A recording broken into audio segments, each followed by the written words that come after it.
Okay, folks, so here we have the second lord in the sixth house. The Bhava Yoga that we get from Parashara reads, Parashara is the ancient rishi who foresaw so much of what would become Vedic astrology. So he tells us that when the second lord falls, we have the wealth lord, the second, abiding in the rogue Bhava. That's the sixth house. So with a Subha, which is a benefic planet, wealth comes through enemies.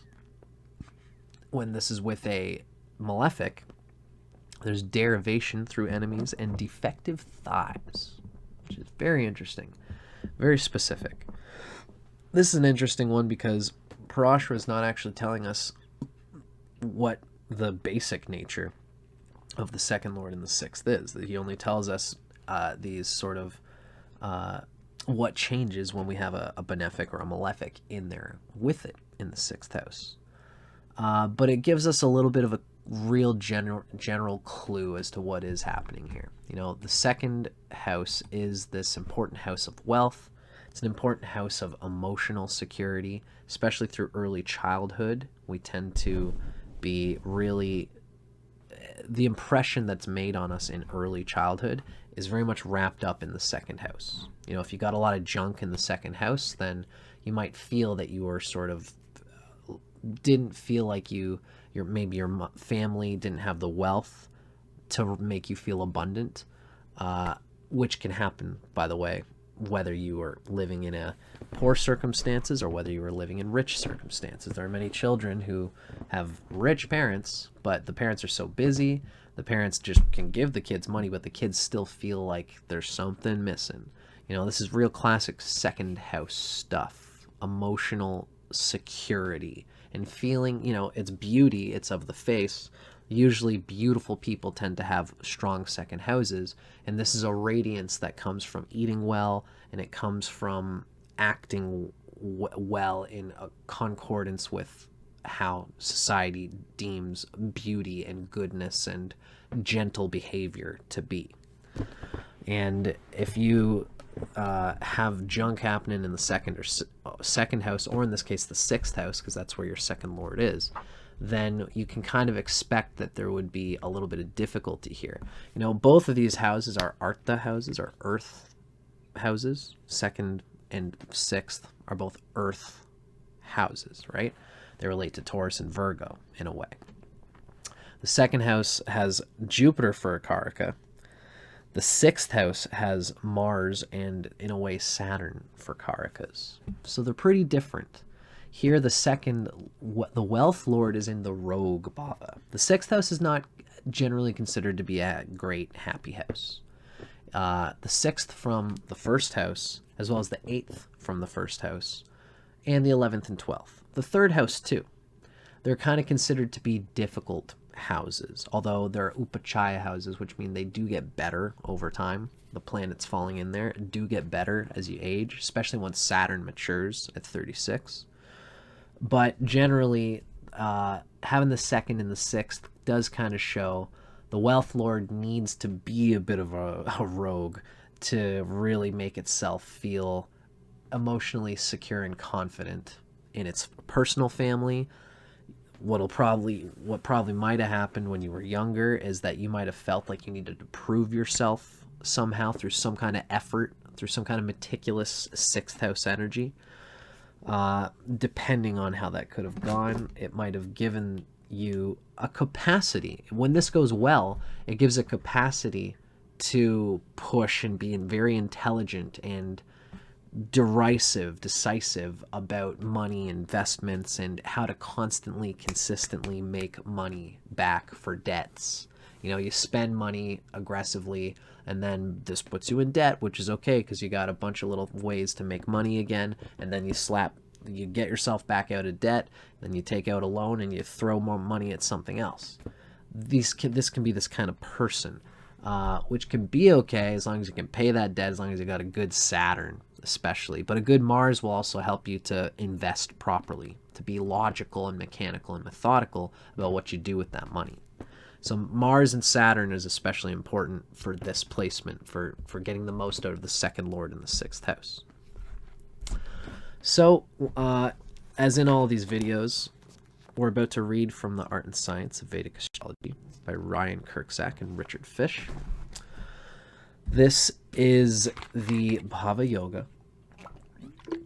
Whenever we read these Bhava Yogas, we read a positive and a negative reading.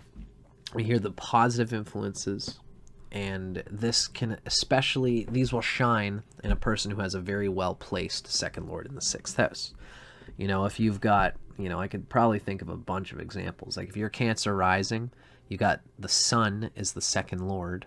If you're the second lord, the sun, if you put that in Sagittarius, where it's delighted, it's kind of malefic, so there's some toughness there.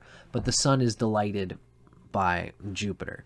The sun would prefer to be higher up in the chart, but let's say, for example, it's delighted by Jupiter there, and let's say it's with its friend Mars or the moon is enshrined to it.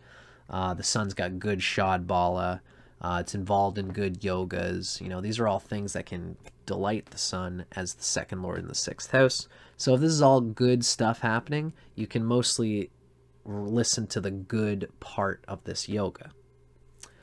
But if there's any afflictions, even if you've got a great placement, you should still listen to the negative influences of the second lord in the 6th house, especially if you've got the Atmakaraka, Rahu, Ketu, or any important significations regarding the 2nd house of Leo or the 6th house. Sorry, not of Leo. It would be Leo if you're a Cancer rising, but Rahu, Ketu, Atmakaraka, Swamsha, or just a stellium in the 2nd house or the 6th house, or the planets, or let's say you've got one of those planets are in the 2nd house, and the Atmakaraka rules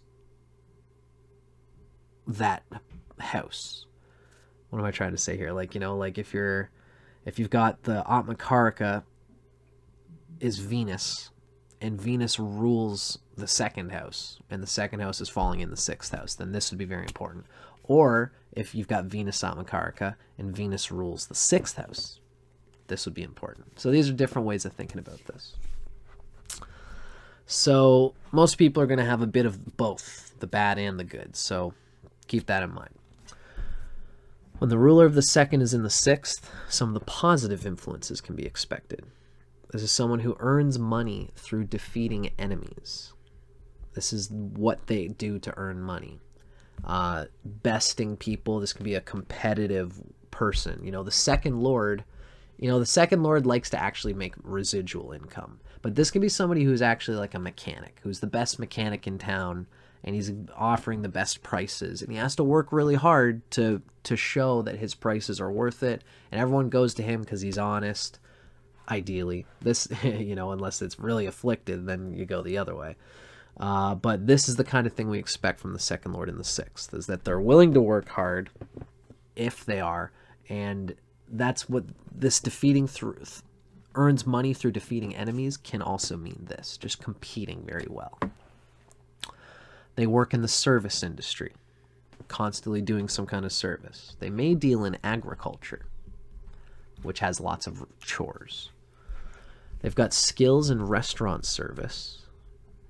They may earn money through protection, fighting, defending, or some kind of military work. It's all 6th house stuff, and they're earning money through it through the 2nd. There's a knowledge of legal matters apparent here. Law, lawyers. This person makes money off of other people's debts. Banker, an investment, a creditor or whatever, someone who can just give people money because they have money, and then they charge a certain amount of interest. Private lenders. This person has a steady routine at work, likes to keep that 2nd house nature, which is fixed, tuned into consistent habits of working through that 6th house, organizing, maintaining, managing. This management stuff is big for the overall cash flow of the 2nd house for this person, especially if it all goes well. If the person's 6th house is not well situated, then routine will kill this person's basic financial living, their basic emotional stability and security, and their capacity to show up for things, their capacity to speak truthfully that they're going to be there, which is a second house thing, right? So that sixth house, Mercury as well, is very important for this position. This person may earn money through physical health and healing practices. Sixth house stuff. The person has medical skills and possible medical knowledge. You know, if the second house is doing well, you've been raised through childhood to be into educating yourself, and knowledge can be a wealth that you accrue for yourself. And it might be medical knowledge in that sixth house way. This person heals the body through nutrition and food preparation. Sixth house, healing the body through the second house, food, right, which relates to the throat and the mouth, and the body in general. Diet, general health, psychological, mental health can be all good stuff that a person might even make money through. This person works hard for their money, and they're probably proud of it. They have early financial hardship that results in affluence later in life. It's because the second lord is falling into the sixth house, which is an upachaya house. Sixth house gets easier, again, especially around 36 when Saturn matures. This person also may work with animals. That's a sixth house thing. So these are all generally how the best way that we could see this placement working out. Now, the pitfalls and the possible things to watch for. Because, again, most people are going to have, like, it's not a perfect sixth house or a perfect second house, or the lords aren't going to be perfect. You know, you got to see where the sixth lord is, too. If the sixth lord is having trouble, this is going to mess with the second lord in the sixth house, right? So most people will have a little bit of both. So keep an eye out. If you aren't sure, keep an eye out for these possible things that you might experience by having the second lord afflicted in some way in the sixth house. Here we read that enemies take money. You know, you got to be, what's interesting, you got to be careful with this one because this is an upachaya house. So you might read a lot of these and say, wow, maybe I really do have a bad second lord in the sixth. But you might just have a neutral one, and it took until 36 for you to figure out how to use it. And that's natural, right? So don't beat yourself up over it. But yeah, enemies take money. We have many debts, and poor saving skills. This person experiences many arguments over money. Especially this can happen, you know, the second house is the 12th from the 7th house. And so the 6th house can be a workout area for the 7th house and things related to marriage. So if you've got afflictions here, money, second house, your personal finances are in that sensitive spot in relationships. This person spends money due to injuries. They might have injured themselves at some point, and now the second house is the way to compensate, to deal with it, to make up for it. Medical issues, 6th house, can create debt, 2nd house. This person can be jealous, generally, feeling like they, you know, the 6th house is pushy, and the 2nd house is affluence, money, wealth, status. So the rogue nature is bringing out this kind of desire to be on everyone else's level. This person has a poor sense of service, which can really ruin them with this placement. You know, they don't want to necessarily work their way upward to success. They don't want to start from the bottom. They lack the humbleness. This especially comes when you're missing Mars and Saturn, especially, and Mercury as well. All of these things need to work together for you to consistently feel good about working hard and consistently. This person can have poor nutrition. They can be verbally aggressive, and this can ruin them as well. You know, nutrition is important for everybody, but especially a person with anything going on in the 6th house. Any planets in the 6th house, you should be having some kind of awareness of how your nutrition is affecting that planet. And it's a whole planet, you know. That's a big chunk of our nervous system to let go like that. Pets require lots of financial resources and time and effort, unfortunately. This person can have speech difficulties. They can be slanderous and rude. They have difficulties with food, difficulty assimilating food, difficulty metabolizing it. Their health can bring them illnesses that deal with the face, ruptures, pustules, pimples. Something might have happened to their face by the 6th house aggression, trying to make lots of money, feeling ugly for whatever reason through the 2nd house being afflicted in any way, the 2nd lord being afflicted in any way. Here we're assuming there's some difficulty with the 2nd lord in the 6th. So the person feels, the 2nd house is abundance. And if we don't feel abundant, we're probably going to feel like we have to push and work harder than most people do. Everyone else gets it easy, but for some reason, I feel ugly. I don't feel like I'm as good as everybody else. So I'm going to make up for that by pulling up my sleeves and doing some hard, difficult work in the 6th house, and then we injure ourselves, or we get something, a lot of people who think they're ugly or they just don't give a shit, then they'll be working at things that have sparks flying, metallurgy, stuff that's going to spark some bad things in their face, something to be aware of. For this person, it tends to be the case that the workers, tenants, maids, and employees that work under them or that are under them, that are employed by them, this tend to steal from this person. And it's probably, possibly, usually when that happens, it comes from you doing it yourself. It kind of comes back. Very interesting, very interesting sort of thing. If you're a little bit too miserly, stingy, this can kind of, again, wealth is like blood. If you squeeze the vein, it's going to stop the outgoing and the incoming. You got to kind of let wealth move smoothly through your being. And this is a lesson that everybody has to breathe through with any 2nd lord placements. So here the example we have is Pope Francis. That's who I chose, eh? I don't really know much about Pope Francis. I think I was looking through, I was like, damn it, I just got to get an example of it.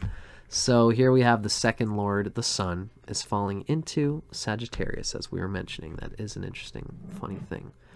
He's Cancer rising, and his 2nd lord, the sun, is falling into Sagittarius, and he has Rahu right there, which the sun does not like.